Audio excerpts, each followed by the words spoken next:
LG Institute of Engineering and Technology in Department of Electronics and Communication. Today we will discuss the chapter number 2, that is design of state variable feedback system of the subject, that is control system design. And our today's topic is transfer function from state space equation. So let's start our today's session. See, already this topic you have studied in control system. So we will then after we will discuss this in a detail. That is x dot t that equal to ax plus bu and y equal to what? It's a cx plus d, because this is what is a state space equation. From this equation I want to find out the transfer function. Now what is the definition of transfer function? It's a Laplace transform of output upon Laplace transform of input, where we have to consider all initial conditions that equal to 0. Now here, see, your input is what is a u and output is what is a y. So in short, you have to find out y of s upon u of s. So first of all, we will write this equation in the Laplace domain. So what we have? The Laplace of x dot t, that is s into x of s minus x of 0. And that equal to a into x of s plus b into u of s. And the second equation, that will be y of s, that equal to c into x of s plus d into u of s. Now, see, as I said, in a transfer function, you have to take initial conditions that equal to 0. So here the value of x of 0, that will become 0. So my first equation, that will become s into x of s, that equal to a x of s plus b into u of s. Now you just take a of s into x of s minus a into, because this goes in this side, so it becomes minus. Now take the x of s common, so what we have? S minus a, that equal to b into u of s. Now here, see, x of s that equal to si minus a, because we cannot subtract s from the a. So here we just consider the unit matrix, that is I, the size of that is same as the a. Now x of s that equal to b upon si minus a into u of s. Now simply take the inverse, that is si minus a inverse into b u of s. Now this is all about the x of s. Now we know our equation, that is y of s. C into x of s plus d into u of s. Because see, in this equation I want to find out the ratio of y of s upon u of s. But I don't want the term that is x of s. That's why from the first equation I just calculated the value of x of s. Now I'll substitute this value in this equation. So what I have, that is y of s that equal to c si minus a inverse, that is b into u of s plus d into u of s. Now take the u of s common. Right, so what we have? C into si minus a inverse into b plus d into u of s. Now take the ratio. So what we have? Because the Laplace transfer function is what? The Laplace transform of output upon input when initial conditions are 0. This is the definition for the transfer function. So y of s upon u of s, that equal to c si minus a inverse into b plus d. Now that is what? It's a c. How we can find out the inverse? That is adjoint upon determinant plus b into b plus d. Now based on this, we will solve one example. Now determine the transfer function from the following data. The data are what? Matrix A is given to us minus 3, 1, 0, minus 1, B is 1, 1, C is 1, 1 and D equal to what? It's a 0. So we do, first of all, you just write down the equation to find out the transfer function. That is C equal to adjoint of Si minus A into B upon determinant of Si minus A plus D. Now calculate first Si minus A.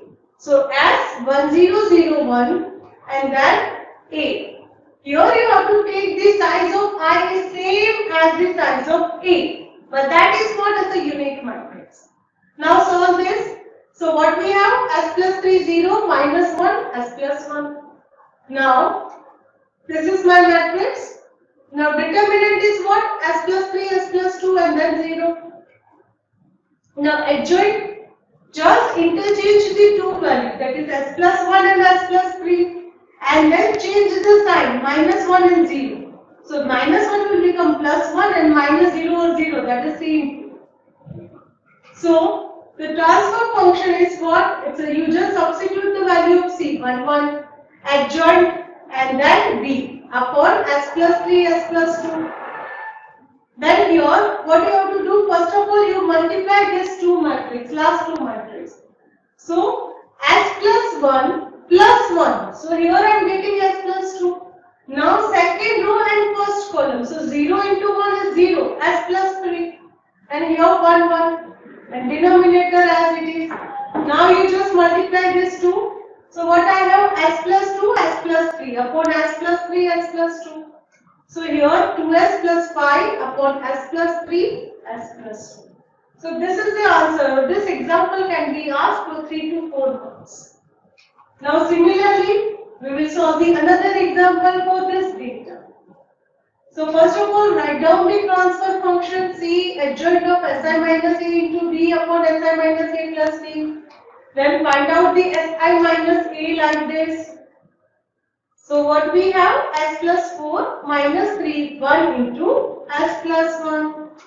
Then what we will do? We will write down this Si minus A and then find out the determinant. So determinant is S plus 4, S plus 1 minus minus plus 3.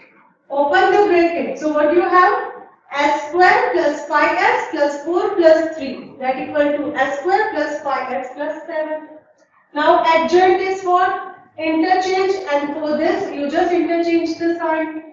So what I have? S plus 1, S plus 4, minus 1 and 3. Now put all this value in this equation.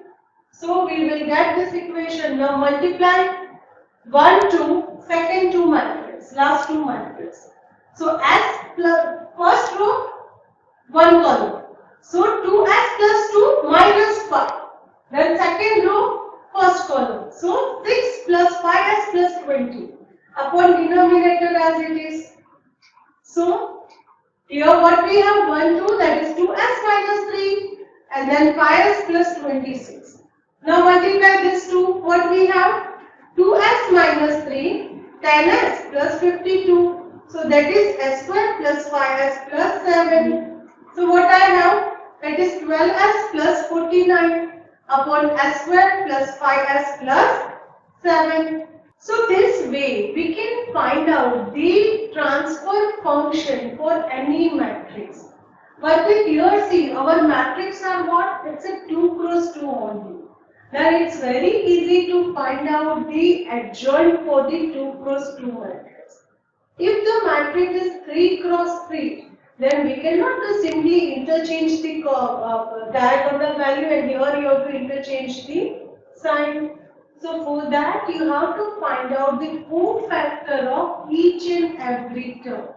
How we can find out the cofactor? That is, you have to element that column and row, and the remaining thing that you have to do the cross multiplications. So for each and every term, first of all, we will find the cofactors, and then what we have to do? We just put all this. So at that time the calculation is large. And the second thing is, see, sometimes they will ask in exam, find out the transfer function for series RLC circuit. So here you cannot use that network analysis method to find out the transfer function. So what we can do, from that RLC circuit, you just refer our previous video. In that I teach you how to find out the state space equation of the RLC circuit. So from that RLC circuit we will write the state space equations. Now from that state space equation you have to solve this. You have to use the formula, that is C Si minus A inverse into B plus D upon magnitude of or determinant of Si minus A. So this way you can get the transfer function for the series circuit. It may happen it's not series or some connection is there, that is some parallel, then some series connection parallel, one loop, two loop. So first of all, any diagram is given to you, you have to just convert that diagram into the state space equation, and from that state space equation, what you have to do, you have to write down that transfer function equations. So here we just consider the simple example in your syllabus. I think it's a 2 cross 2 matrix, but please do the practice of 3 cross 2 also. Right. So in our next lecture, what we will study? We will study how we can find out the time response for any circuit. That is, time response is what? It's a x of t. So how we will get the value of x of t? Because we have the equation that is x dot that equal to ax plus bu. So from that equation, we want to find out the x dot t, or we can say x of t. So at that time, we have to do the some matrix multiplication, and then we will study the one topic, that is diagonalization. So in that diagonalization, we will find out the cofactor. So we will use that method, that we find out the cofactor method here also when your matrix is 3 cross 3. So I hope this session is clear. Thank you.